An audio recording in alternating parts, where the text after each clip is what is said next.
Hello, Cohasset, and welcome back to our town. I'm Mark DeGiacomo. Together with my co-host, Pat Martin, we're happy to be back.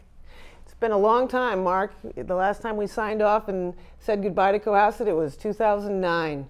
Yeah, it really has been. Why don't you give Pat a kind of a quick overview as to why we've been off? We weren't voted off or anything, were we? No, we actually went off at the height of our popularity, but what happened was Comcast pulled the plug. We've always had a 10-year contract with them. That one that came up in 2009 closed the regional studio that we were operating out of in Norwell. New contract. I was on the Cable Advisory Committee working with some folks I'd like to recognize, James Morrison and Paul Carlson, diligently on renegotiating the contract. But in essence, what the contract did was follow Comcast's wishes to turn the franchising fee budget over to the towns and allow them to create a studio and take over their own broadcasting. So that took us 2 years to accrue the money to buy a beautiful studio. We'll talk more about later about inviting people in to see it. And then hiring staff, getting everything installed. It's a long process, and as you know, the wheels of government grind slow. Well, I know, and during that time, it's been so frustrating for both of us. As major events happen in town, people want to get more information about what's going on, and not being able to get on the air and do the interviews and try to get the best understanding possible about the issues was tough, but that's all over now. That's right. It's been frustrating. There are times where people would say, "Where have you been? Why aren't you on television?" And we've had a history of 4 years that went uncaptured, so to speak, in the video record. And also, you know, I think people didn't have what I think is the beauty of this show, a chance to get educated in a very transparent manner, which television provides. Now we've got the web to go with that too, so timing is perfect to once again educate folks. And we'll get more about the website a little later on. And for those of you who don't remember or are new viewers, really what we try to do on the show is get in here to be interviewed people who are in the news in Cohasset, current events, and try with the format that we have to ask the kinds of questions that you would ask so that you can better understand what's going on, whether it's a vote coming up at town meeting, an election, or issues like the issue we're talking about tonight. Exactly. I mean, both you and I have been on town boards before. We know that news travels fast, but sometimes isn't covered. In Cohasset, I know we had our own frustrations back in our days with we were on the school committee. If you read the newspaper, you get one side of the story, you have to wait, in Cohasset for the Mariner that everybody loves to come the following week to get the other side of the story. We're able to give you that in one show, and that's always been the tenor of what we've tried to do. We always present both sides. We try to stay, we don't try, we are fair and objective. We're not looking to make anybody look bad. We just want the information out there because we know there's always two sides to a story, but it boils down usually to how people are going to feel when they step in the ballot box. And as I said, again, hopefully ask the kinds of questions that if you were a TV personality like us, you might ask so that you can get better informed. And here we are coming on the air when we have a pretty substantial event going on right now in town. Yes, there's, well, I would say one of the more, contentious issues or sides of stories going on, that I think people are really interested in knowing what's happening in this issue, as well as some of the stuff that might be bubbling up underneath it, that people are wondering whether it's related, is it not related? There's two sides. Who can decide? So we're hoping to present both sides again and let people make up their minds.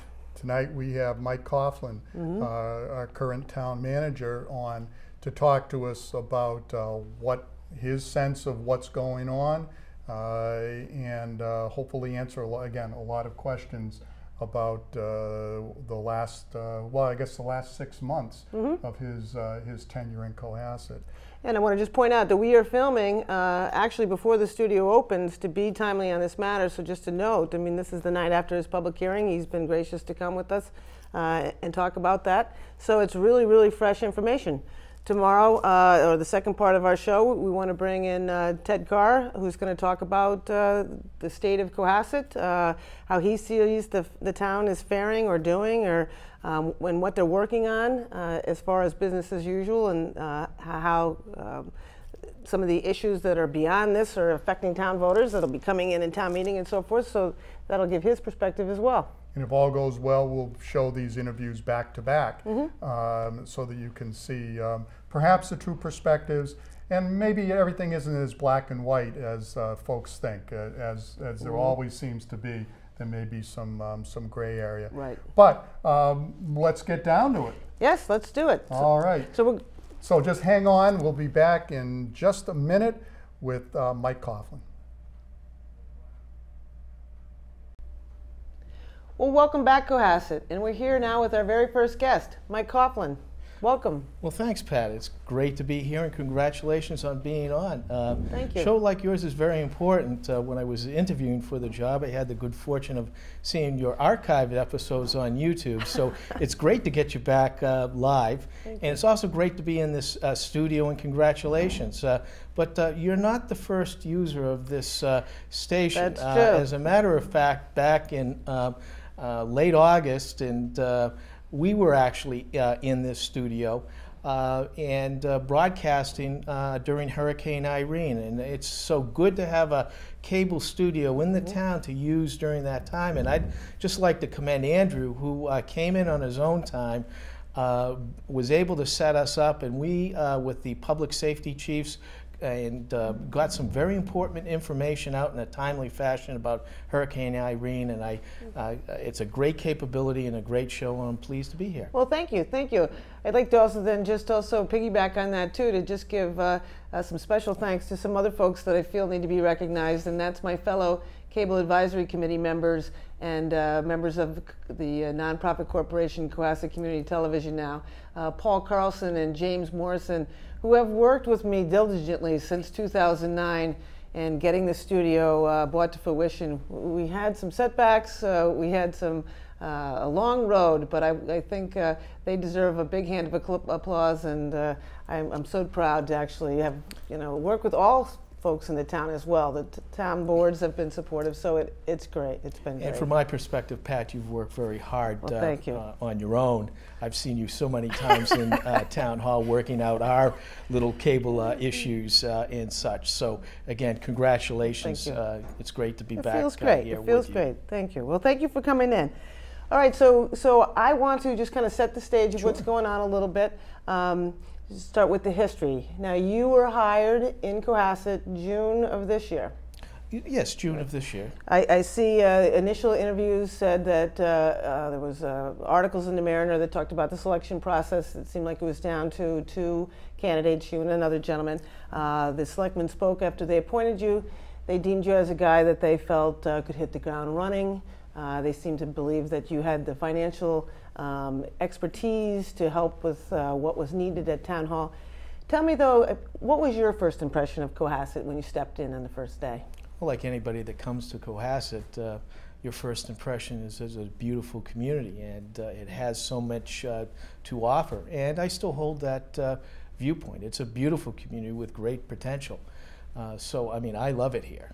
Did you find that the position that you stepped into was one of awaiting pressure? Was it more difficult than you thought it was going to be? It was, Pat. I mean, as you know, there were over the last couple of years any number of persistent financial problems.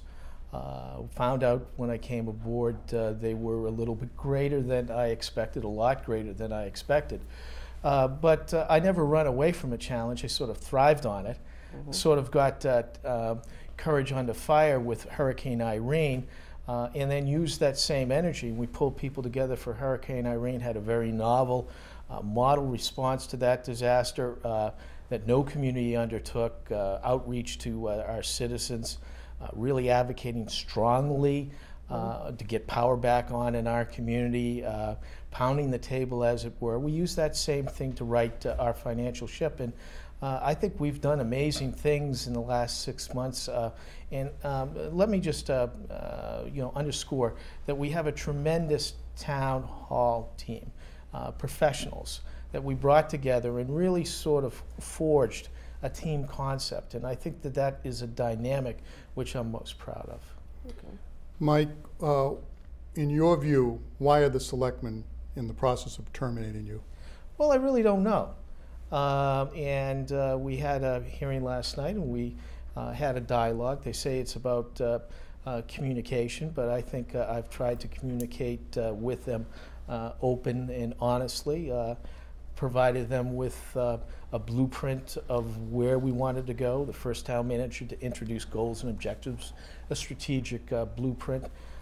We had accountability and monthly reporting, quarterly reporting, end of the year reporting. We started that same process in calendar year 13.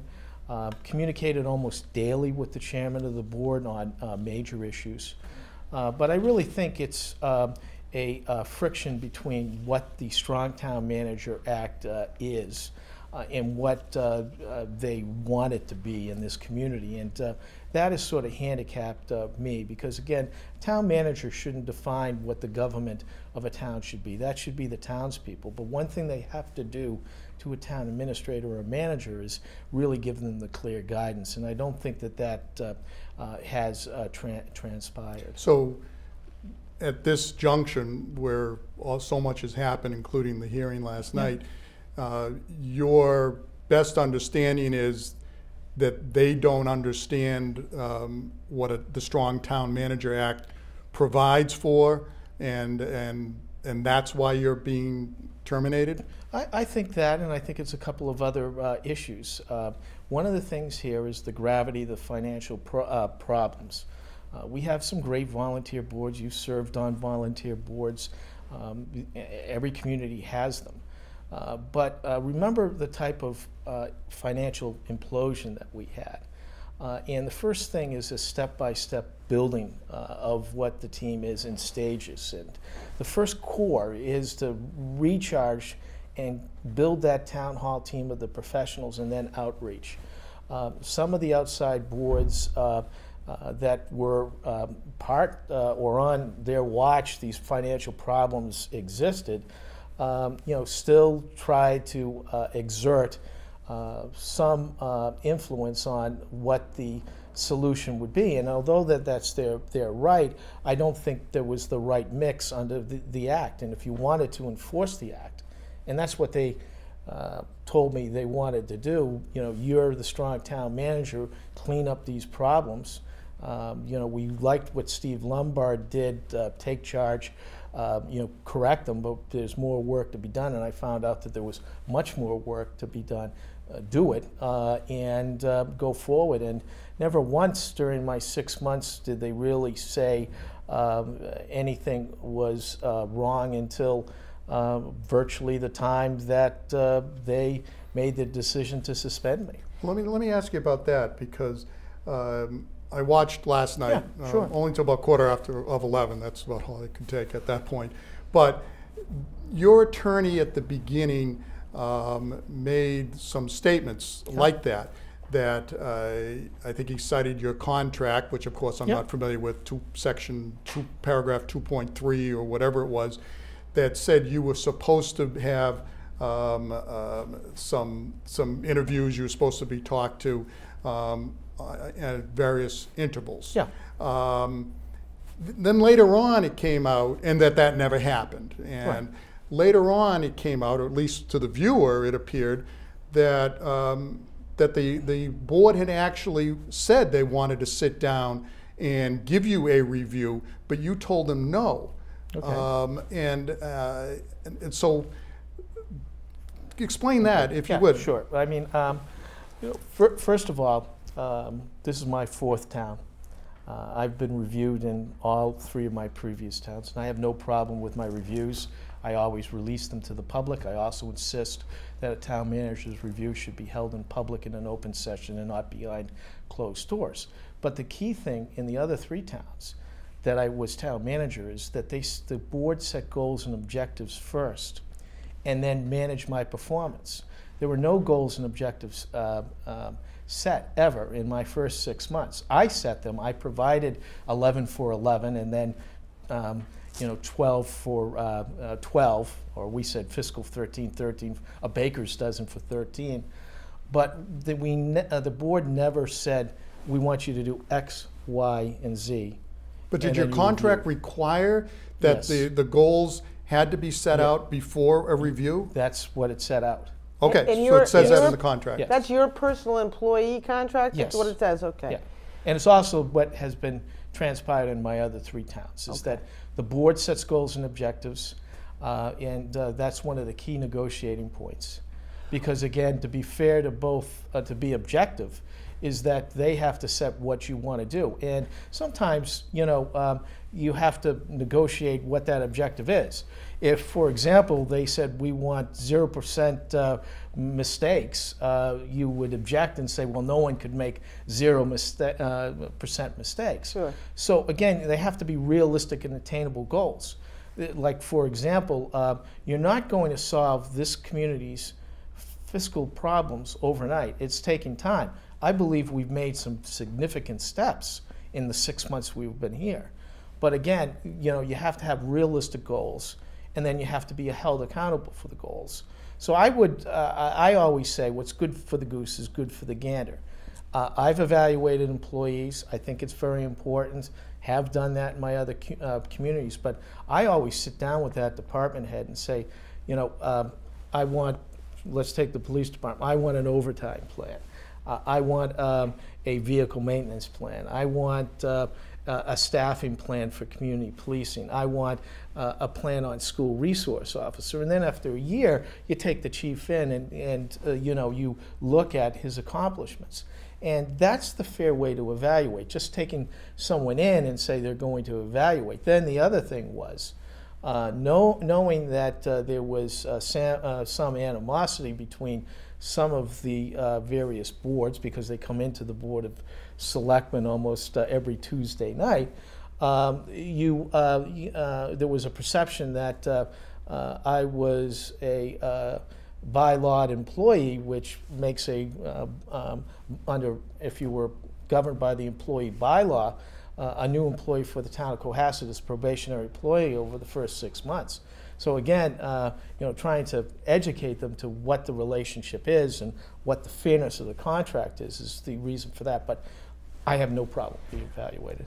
In fact, I'm evaluated every single day and every week, by the citizens, by the newspapers, and by the Board of Well, let me Selectmen. ask you this. Do you feel that there's an issue of misinterpretation here, in the sense, do you feel that Cohasset, and I've heard it said, felt that their overriding governance came through the Town Managers Act, and that would supersede anything that was in your contract and give you the guidance on what they were looking for? And I guess that conversation seemed to come out, maybe you can help us explain that too, with what seemed like a criticism that you came in and created a new operations department. You made it larger to oversee, you put in a new structure, I believe, if I'm not wrong, correct me if I am, that would include oversight of DPW, facilities, and one other department. But some would say, according to the Town Managers Act, that can only be done and approved at town meetings. So where did the conflict in there arise? Okay. Well, first and foremost, again, the problems that occurred that led to that position occurred before my tenure. And as you know, there were very serious water and sewer problems.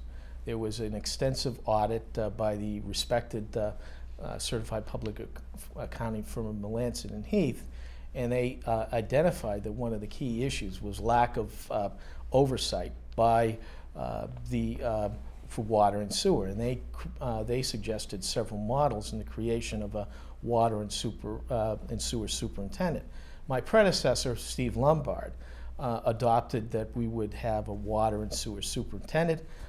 He told me, he briefed the board, he went through a selection process, he selected the individual that should be. He didn't put any money in the budget, but when I was taking over, he handled me, and it was a red file, because a red file was important, and said that this has got to be one of your first acts. You got to get this water and sewer superintendent, because water and sewer is killing us. And I went through it. I did because one of the peer communities listed in the Melanson Heath audit was Southbridge, where it was town manager. They wanted, suggested a DPW director. And so I researched the issue in the South Shore, and we actually adopted, and this is funny because Mary Gallagher is the new finance director from Scituate, but we adopted the Scituate model. Scituate's first DPW director was actually Scituate's Greenbush boy. It was the engineer that Scituate had on board to handle the Greenbush project. And they really accepted the value that that individual could give to his community, kept him on board for engineering functions, and then expanded into the Department of Public Works. You're talking and that's about Mark Brennan. Mark Brennan, but in Scituate, it's Al Bangers. So that's what we did. We brought it to the Board of Selectmen. We presented a reorg plan with the chart, what it would entail, how it would oversee these departments. We tweaked the organizational chart. The Board of Selectmen had no problem with it. Yes, they said that we'll look to see whether it's working. I briefed them that we would have to do it piecemeal budget fashion this year. But you know, after 6 months, this has worked incredibly well. And so nobody ever said, wait a second, you know, this has to go before an active town meeting. We had a town meeting. No, I think scheduled. it was, we brought it in either late, I think early September after. And that's your interpretation of the town managers act. It wasn't as if that you were relying on them to give you that guidance on how to proceed. Well, I will say this: when you there was no question that operations had to go in front of town meeting, the department, but the position was needed, and it was really, again, it's like Hurricane Irene. We threw out the rule book to really do an incredible response to Hurricane Irene. We are faced with a financial problem, and when you're, you know, if you were in private business and you had an auditor, outside auditor, come in and said that your company is about to go out of business, but you have to do X, Y, and Z, and that's what Melanson and Heath did. Said you need a water and superintendent, a water and sewer superintendent. DOR also signed on board that, hey, you need to do this. We need to move and act quickly. It's not the most model thing, but again, you have to weigh. Do you wait another year? Does the problem fester and become worse? Do we continue to allow lack of oversight on this issue?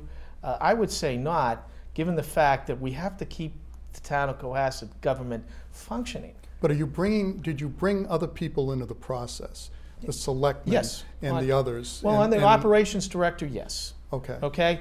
And you have to also understand that other people did not feel the value of the water or operations director. It was a hard sell. We've had any number of issues with the Water Commission, but like anything, change is hard, okay? And this is why it gets into the 6 months. Change is always resisted, but change is good and change is necessary for Cohasset. We are batting 500 in baseball. That would be considered a pretty good batting average, okay? I would say we have issues with water. I'm not going to, but the Sewer Commission has accepted the value of the operations director and really feels that that's necessary and works well. So, you know, give it a chance. I think that you're finding out in way we coordinated the response to Irene and some of the issues of force multiplying and resource management, that building and facilities is working together in an unparalleled partnership, I think is all good. So, you know, the fact that one commission doesn't like the idea because, again, God forbid we have another set of eyes overlooking their function.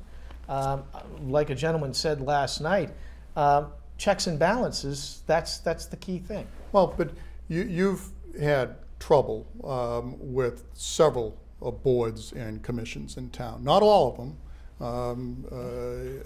Patience Toll spoke last night about you've been great with the library.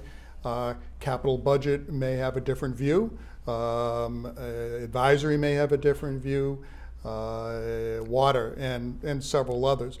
Why have you had such a hard time just getting along with people, with these boards? Well, I don't think that is a problem in getting along as much as a problem of trying to solve the problem. And those that are responsible are in part had a role in oversight of that problem.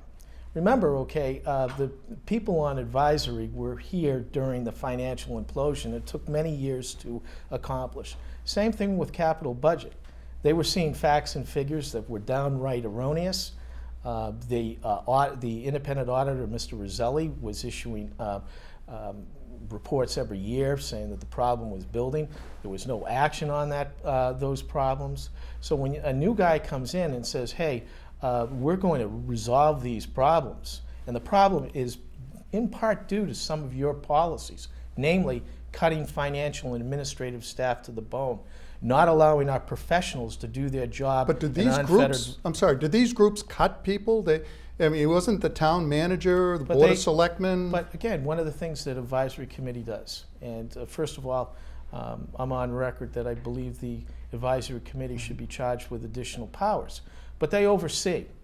So again, just like anything else, if the town managers cut the financial staffs to bone to a point where they couldn't effectively do their job, where the workload of accounting just imploded the office, it's up to both of those committees to signal to the Board of Selectmen the warning sign, hey, the town manager's actions in stripping these departments and not putting on sufficient staff is a reason for these.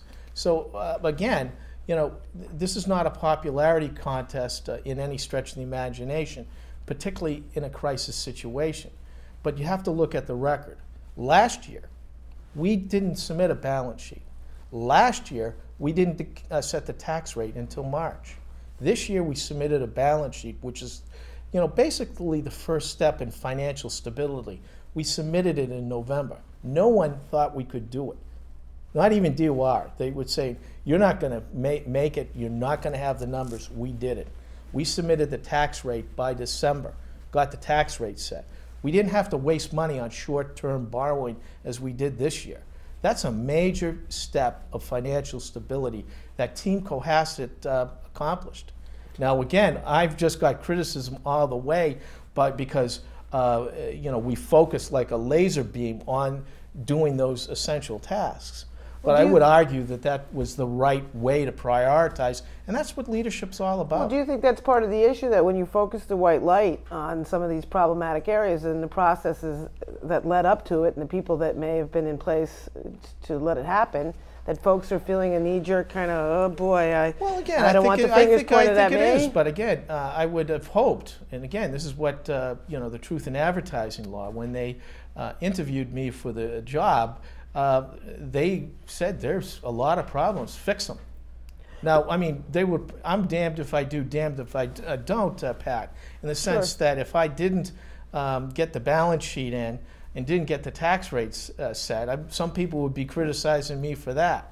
Well, you just made one point, just going back and forth to whether or not, you know, some people react, you know, both sides, but whether out of fear or interpretation, you did, in your own words, in writing to the town manager, you did bring up what you thought in your second paragraph.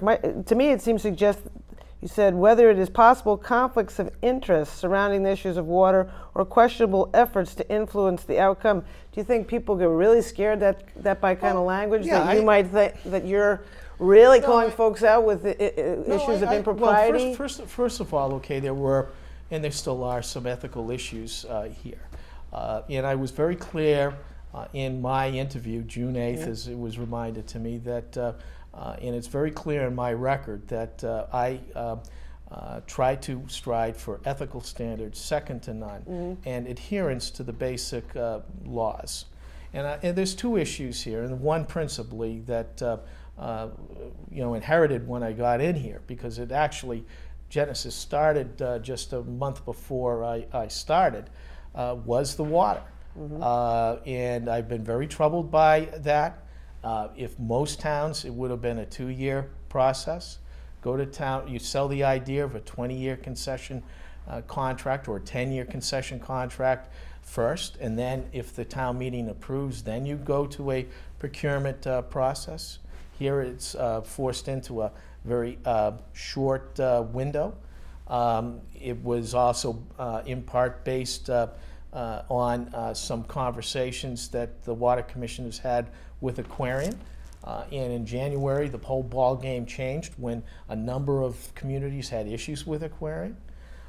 So, I mean, again, I do believe that keyed in because, again, this is a very distinct time frame. On January 30th, pardon, the chairman of the Water Commission sent me an email saying that if I persist in my efforts to question, which I believe is my job to question on behalf of the taxpayers and ratepayers, their efforts, that he would personally lead the charge to have me removed. And then later sent an email from the president of Aquarian that basically he's taken issue with my ability to ask questions on behalf of the ratepayers. And then lo and behold, the whole thing sort of blows up in my face on February 7th, a week later. So, I mean, in any kind of common sense, you would, say that, hey, he's saying he'll personally remove the effort to remove me, and then a week later, I'm basically removed. It's a cause for concern for me. Well, there's several other incidents that were talked about last night, and we're going to come back to those after we take a quick break. We'll be right back. And we're back with Mike Coughlin. Mike, yes, you mentioned a little while ago about the dire financial situation that the town was in when you came in. And yet, and the work you've done on that, one of the issues that was brought up last night were raises that you've given to employees. And I think about 10 different non-union employees. And as I understood it, immediate raises in the middle of this is fiscal 2012 now, right? Yes. Until the end of July. So I understand everyone wants a raise and you want to get morale up. You indicated morale was bad. But is this really the time to be giving raises? Well, Mark, it's a many issue. Let me just say, it's not raises, it's contracts. Well, they get more money, right? Not all of them. Okay. For example, there were some department heads that only got their contract years extended. There were others that raises will not kick in until fiscal 13. Remember, we have just recovered from the worst municipal economy in the last few years, and many of the department heads in the town of Cohasset have not received raises, actually sacrificed during that period. In my community, Westport, I did sacrifice for any number of years, but now the economy is recovering. So again, our salary structure within the town of Cohasset has, in certain department head levels, has fallen below other communities. And we had one financial department head, a very key financial department head, look at leaving the town of Cohasset because our benchmark was not competitive. So in order to save that key team player, you have to look at that. Well, now that player, and we won't mention names, of course, did that person get a raise during fiscal 2012? Well, again, as opposed to starting in 13? No, that person did get a raise in fiscal 12. But the alternative was potentially leaving town service. And one thing Cohasset doesn't need is any more revolving door in the finance department. We lost a finance director because of the environment. We don't have a treasurer collector. We were able to snag a great finance director in Mary Gallagher from the town of Scituate. So it's like, again, if you use that team concept, Mark, okay, one of the things here is that if you want to win the World Series, you have to recruit a team of players, and sometimes you have to be competitive in their salaries to keep that star, or they'll go to another community. But couldn't you have gone to these folks? I mean, the budget is in place. As I heard last night, we're already overspending a lot of the budget. That's a misnomer, Mark, okay? So we're in good shape financially right now? No, we have a lot of challenges, okay? But the thing is that, like anything else, you develop a realistic budget, or you develop a budget that you can balance, and then you find out in the year, the last quarter of the year, that yeah, it looked good, but you weren't realistic about it. With respect to the fiscal 12 budget, that was a not Mike Coughlin budget. It was a Steve Lombard budget. As we just discussed, he didn't budget for operations. But there it is. Honestly. But that's there what it is. you have to live with. But then you have to live with. So you take, one of the things of budgeteering is taking unused positions and using that salary money to fund the position that you need. Very common practice. With respect to some of these adjustments that were necessary, not as much as has been bantered about here.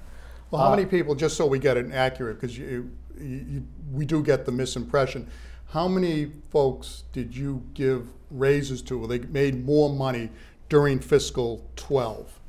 Just a handful, okay? So it's not the 10, it's a 3, 4, well, 5. again, there were 10 contracts. There were even more contracts, okay? Miss Gallagher's contract was a little bit better than Mr. Stanhope's, Stan Brooks' contract. So, I mean, no one is disputing Mary Gallagher's contract here.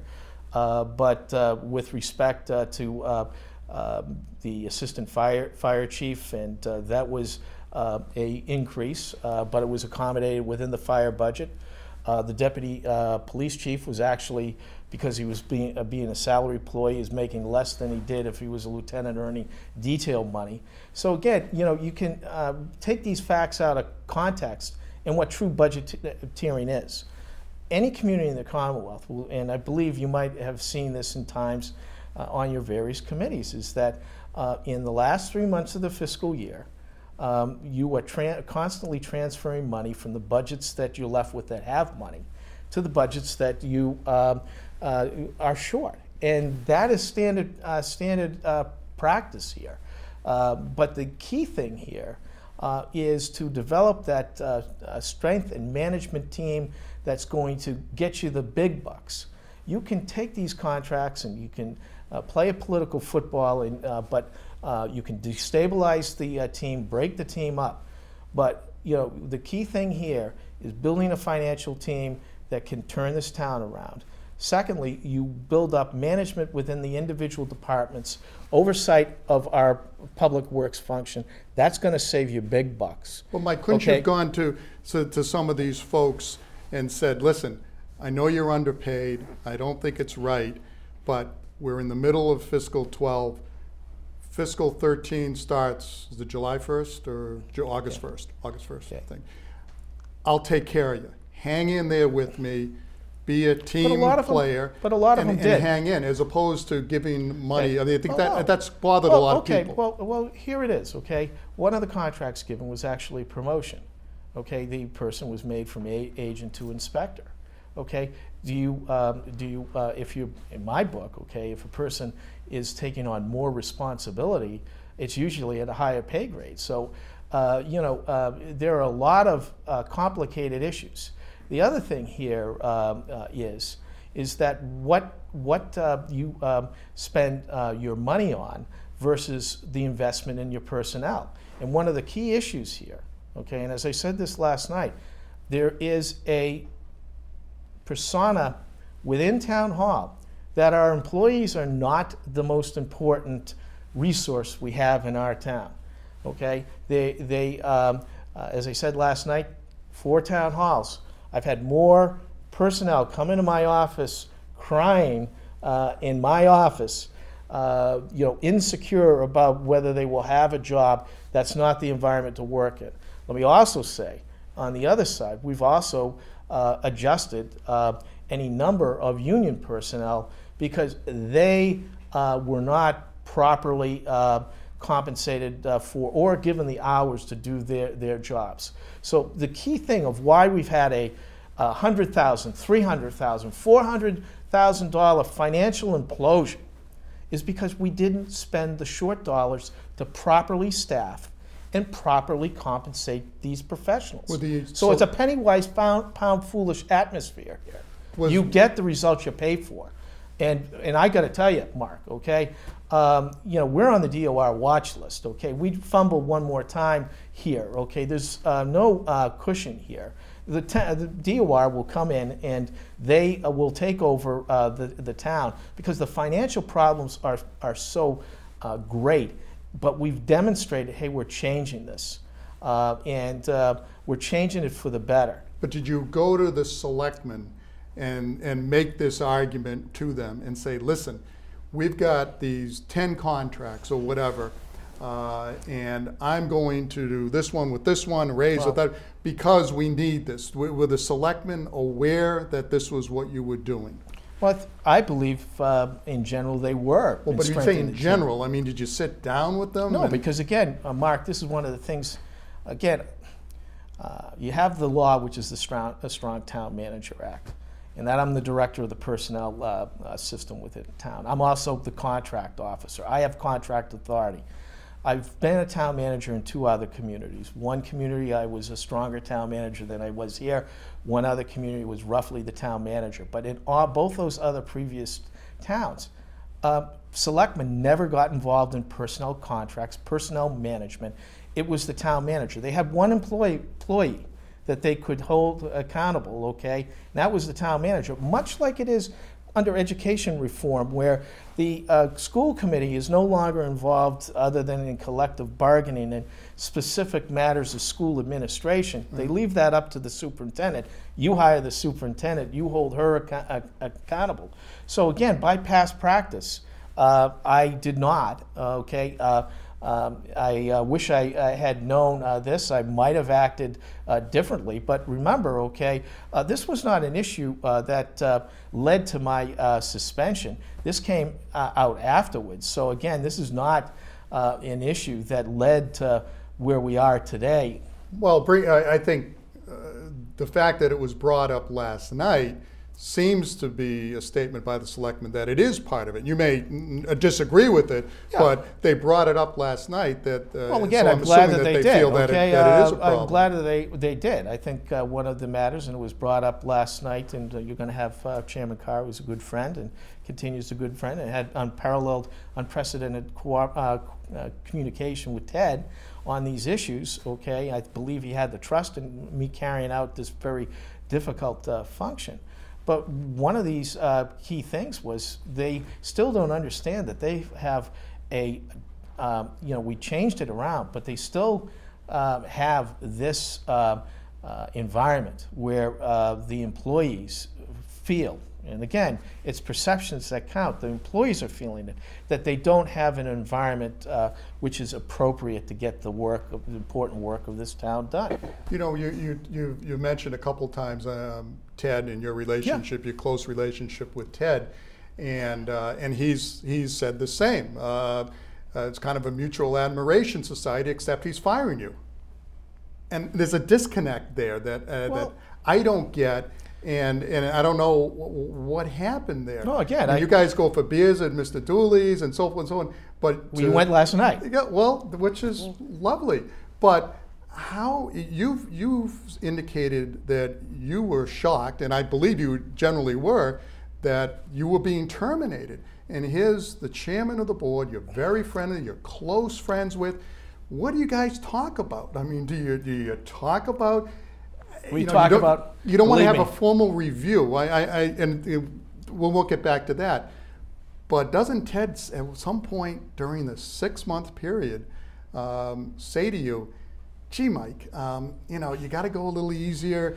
You got to get along to go along, and or something, again, as opposed to just lowering the boom." I got to tell you, that's one of the key issues, and I can't answer that. And I have the I'll greatest ask Ted respect.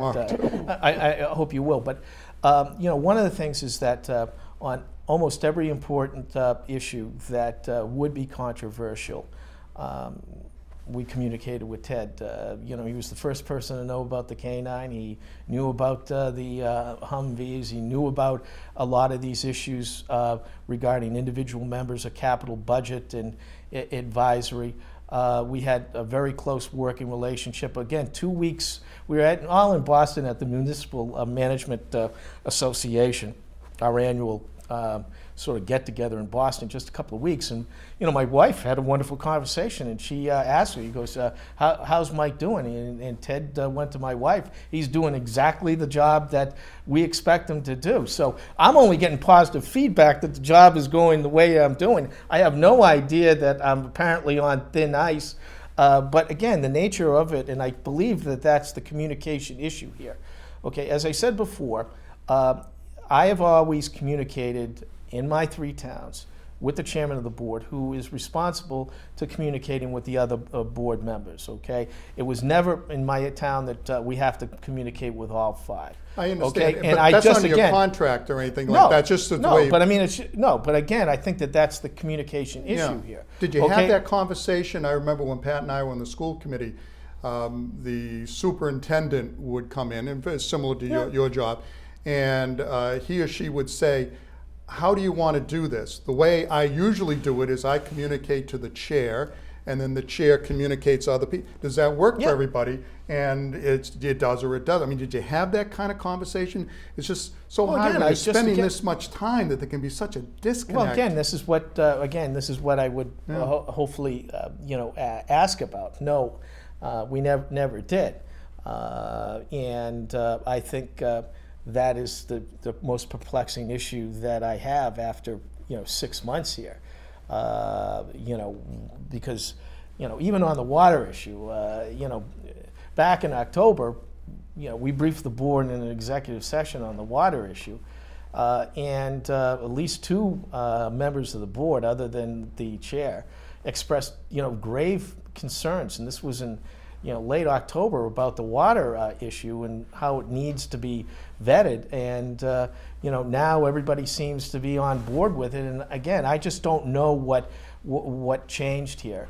And again, I think this is why the key issue here is why I believe we can salvage this thing, because again, I don't think I've been in this ball game over 10 years. It's my 4th town.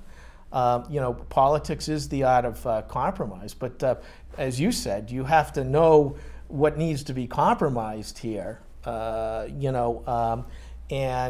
whether the compromise that or the deal or barter that you're making takes away from the important function that needs to be done. We haven't had that.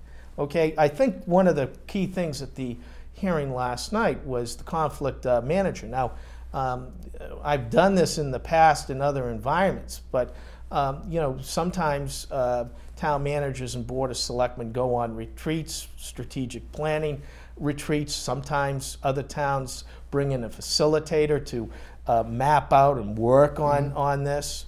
I think there are various people in town government, both present and former, that want to water the town manager act down to where we want a town administrator. That's fine. Have no problem. I mean, remember, I came from a town administrative form of government, so I knew where the barriers are. I knew where the roles and responsibilities. I couldn't be the strong town manager I once was. But my instructions was, you got a hell of a problem here in this town. Exercise the Town Manager Act. Steve Lombard did. He solved most of the problems, okay, and get the rest of the job done. But you've some of your detractors have called you a megalomaniac. You've heard that, I'm sure. If you haven't, I'll tell you that.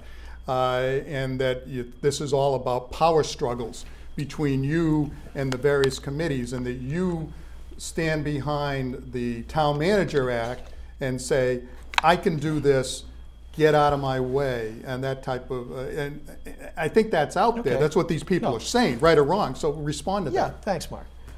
First of all, I'm not a megalomaniac, okay? I do take my responsibilities and oaths seriously, always have. I've been in public service all my life, so I love it. But if I was only concerned with power, why would I go in front of the governance committee and I say, I, Mike Coughlin, believe the Strong Manager Act is too strong with respect to the checks and balances between the executive and legislative function. Namely, that I think the advisory board is too weak in this town. This is one town, the first town, where the town manager presents the budget to town meeting. I think that's wrong. I've said it.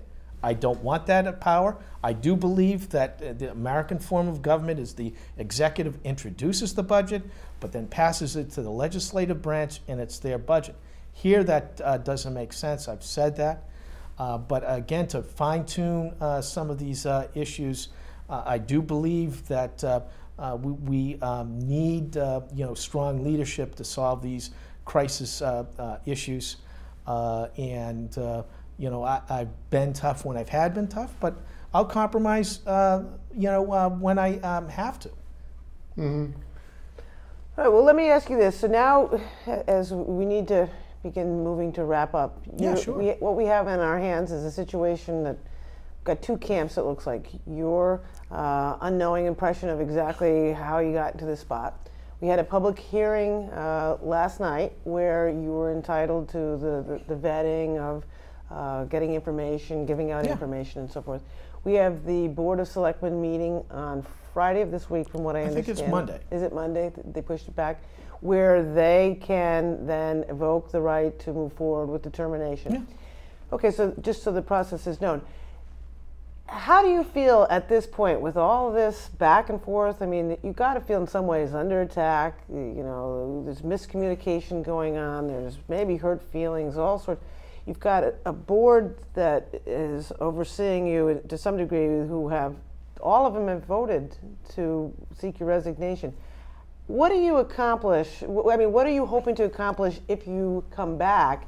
What would you like them to do? And how do you think that you could really function now that it seems like there's bad blood? I don't think that there's bad blood because, bad blood doesn't develop so much in 6 months. Bad blood doesn't develop where you're called terrific and then 4 days later it changes. Something, some other forces must be at play. Let me also say this. I said this at the beginning of the interview. I've been in Cohasset for 6 months. It's a wonderful community.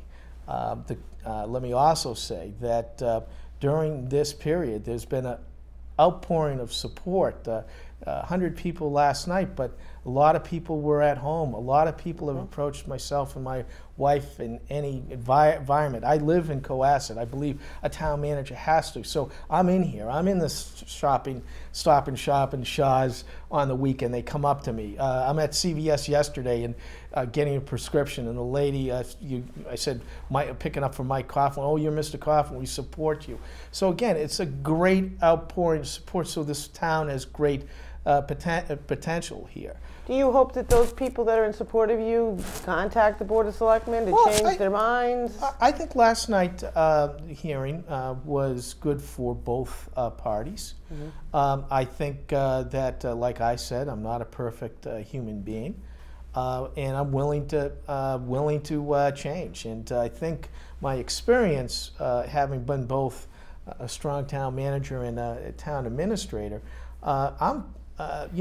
again, one of the things that people joke about and came up last night, I have a military pedigree, okay, and I follow orders, okay. I can also lead, but being able to lead is also being able to take orders. You can give orders, and you have to learn to take orders. So if they're saying, we want you to chill it, we would like to be involved in X, Y, and Z here, I have no problem with that. I think it's salvageable. This is and again, Ted will come in last night, and he worked for a great American president, at least I think so, Bill Clinton. A lot of people say, but as you know, Bill Clinton was the second president to be impeached, but he wasn't convicted in that impeachment. He had to go through the Senate trial, as you know, but he was acquitted and he went back to work. In his second term, he accomplished a lot. The fact that they voted to have this hearing and voted to have this dialogue, I don't think it's bad blood. I think there are serious issues. I think there's admiration for some of the accomplishments that have been done, and I think we can move forward. I'm willing to move forward.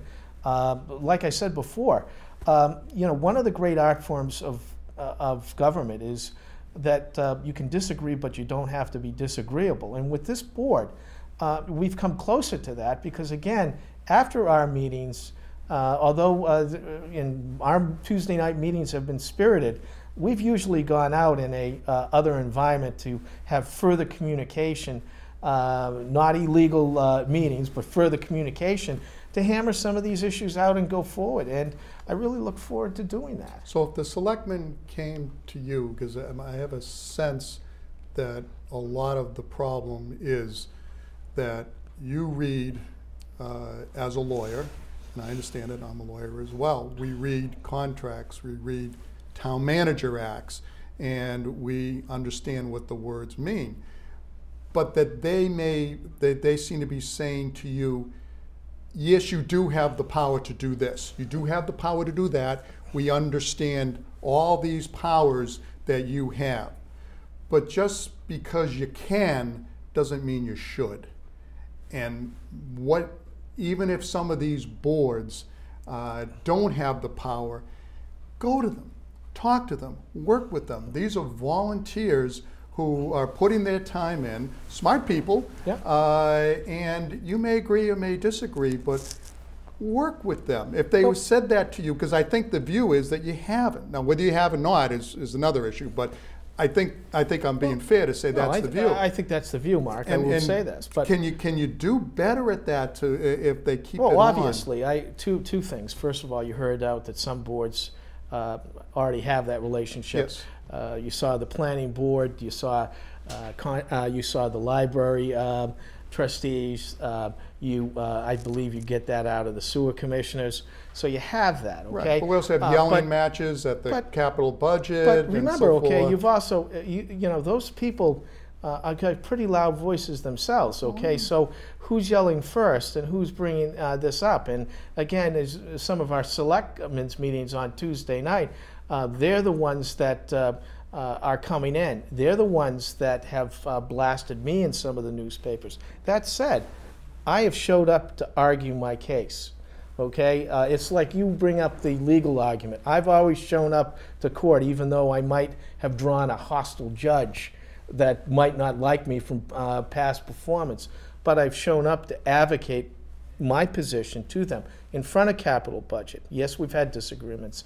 I've shown up in front of advisory. Okay, we've had disagreements. Okay, but again, that's part of the process. But I think they feel a lack of respect, the lack that you're just bulldozing over them. But again, I think that so showing up is one thing, but if you're bulldozing over them in their minds, that's not a good way to work. Respect, okay, Mark, is a two-way street. Okay, and when and I will just say this. Okay, I've been pretty much disrespected by some of these individuals since the day I got here.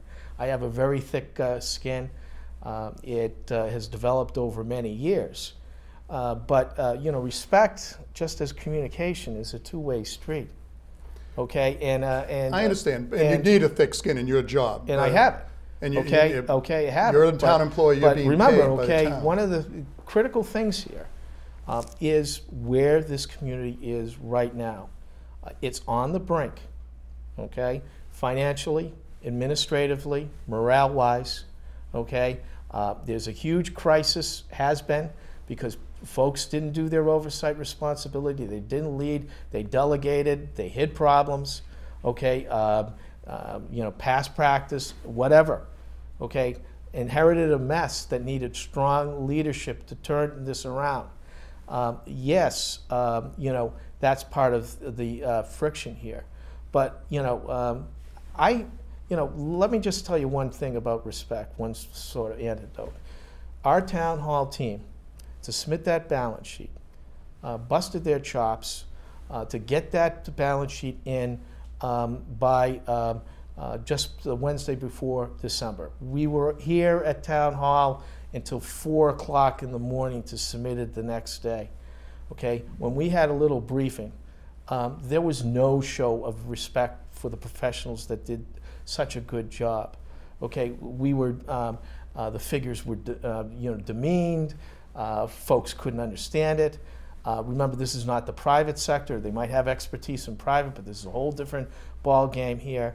So there are issues here. Okay, so let me say this as in any form of government, people from opposing views have to come together. My hand is out there to go forward with these people if they will go forward with me in a fair and open setting. Knowing what you do now, having gone through the hearing, again, this was kind of a surprise to you that this all has happened, and 4.5 hours or however long it went on last night, it's all pretty much laid out in lavender, I would assume. Knowing what you know now of the issues, would you have done anything differently over the last 6 or 7 months? Well, I think that one of the things here was I would have probably done more outreach to the individual members of the board. I know the chairman said that they should come in to me, but I think that was one of the key breakdowns in communication, that I relied that the chair would convey all of that information. I'm not criticizing Ted. That's how I always did it in the other communities, but I really think in this environment, the outreach should have been done to all 5. As I said one night, I've only had one opportunity really to sit down with Fred one-on-one, very few times with Diane Kennedy, Lee Jenkins just a couple of occasions, Paul Coughlin a couple of occasions. So I mean, I think if I had done anything differently, is that I would have not relied on the old communication factor of the 5 of relying through the chair. Probably, I also probably would have had the town attorney come in and really explain not only to the selectmen, but to the other boards, what is the Town Manager's Act is all about. One of the first things that they did was they sent me into Boston to spend a day with the town attorney to be instructed on what the Town Manager Act was and what they expected of me. And they basically said, hey, you're the man, you're the chief financial officer, we want you to solve these. You periodic reports did that, but you're the man. I think that everybody, would have benefited from defining what that role is. The second thing, the third thing here is if you go forward, you really have to do a timeout given what this governance committee is all about and what the future of the form of government is. You have two sort of, again, conflicting exercises in governance. You have the governance committee, which is undergoing, and the DOR financial review that is supposed to get underway, as we speak, to take a look at what the future government is. And before you get going in this sort of second half of the year, really have to have a compact, regardless of what the law is. Not a, again, there's a contract and there's a compact, and there's the Town Manager Act, and there's a compact of what the government is. You really have to have a compact. What do you want? Okay?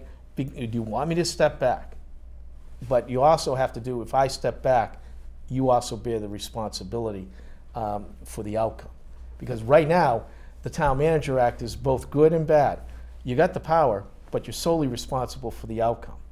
Okay? If we cede power, you got to, like I said, if you have the advisory committee prepare the budget, you can't then say, hey, you're blaming the town manager for the budget and its lack of resources. You put it together. It's your budget. You have to be stuck with it. So again, I wish you'd had that conversation or understanding, is what you're saying? Well, again, I believed it was pretty crystal clear back in August of what it was, and apparently not, or it went down. But again, I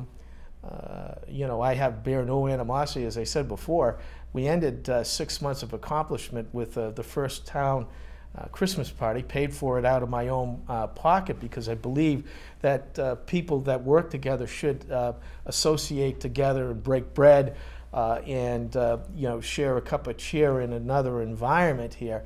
We had 4 out of the 5 selectmen here. Everybody had a great time.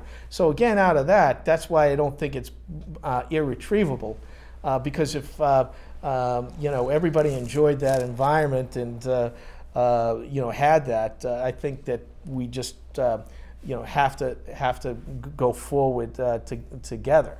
They also, if they want me to be more of an advisor, okay, where they have the final call, that's fine. I would say, I'm going to advise you this water contract. I don't agree with it. I think it's a big mistake. But if you want to do it, that's your ballgame. Okay.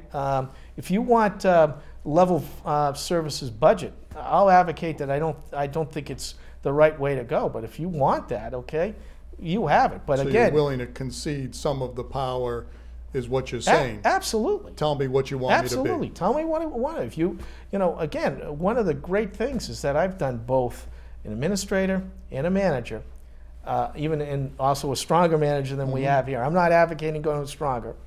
Advocating better checks and balances. I'm willing to compromise here, but at the end of all this, I'm very proud of our record here at 6 months, and I really think it's a glass half empty, and I'd like to fill it up. And thanks, Mike, very much. We're running out of time. No, thank you. We appreciate you coming in and spending the time and answering all of our questions, and hopefully giving the folks a better view of how you see the situation, let's call it, right now. Thanks again. Thank you. We'll be back in just a minute.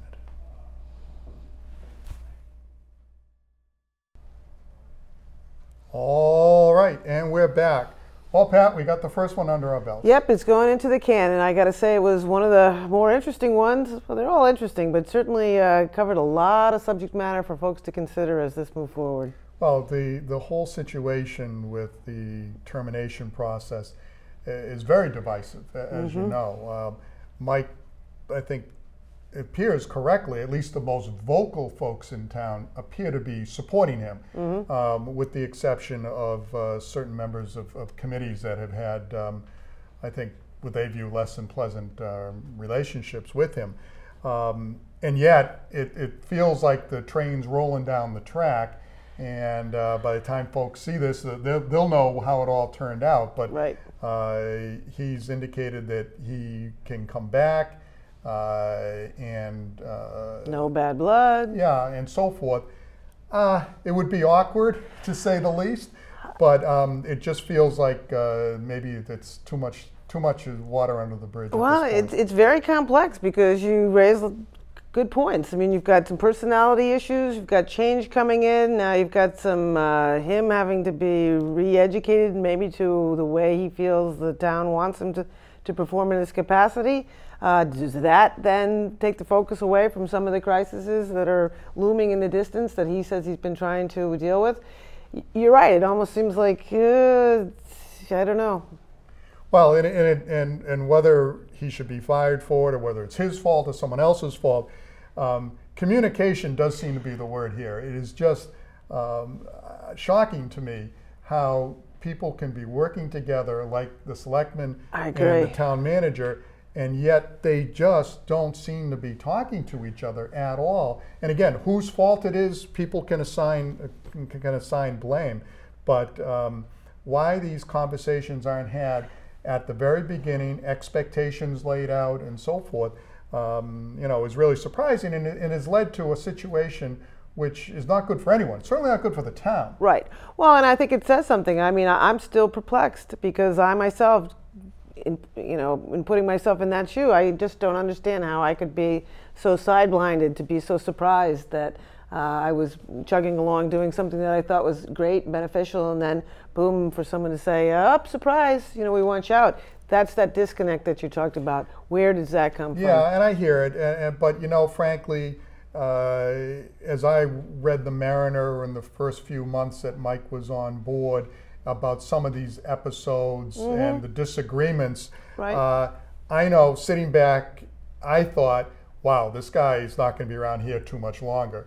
So it surprised me that it happened so quickly, but it didn't surprise, I wasn't surprised that he was going down a track that was just not going to be viable in the long run. Now, he says that he was surprised, and we obviously would take Mike at his word. But, we'll see how it all turns out. And of course, next up we have Ted Carr. Right. We'll hear what Ted has to say on this whole situation. Unfortunate situation, I think. Right. Everybody involved will agree. Nobody wins. Unfortunate for everybody, including the taxpayers, because the legal bills and the focus Lack on this. of confidence, worry about what the real issues are. Right. The focus on this as opposed to all the other problems that have cropped up since last we were on is costly to the town too. So anyway, one way or the other, this part at least will be resolved soon. Right. And at least in the future, we'll be here to once again bring you these shows so that you as viewers can get educated on both sides of the stories and make the decision for yourselves. So hang on for Ted Carr, but for now, we bid you all good night.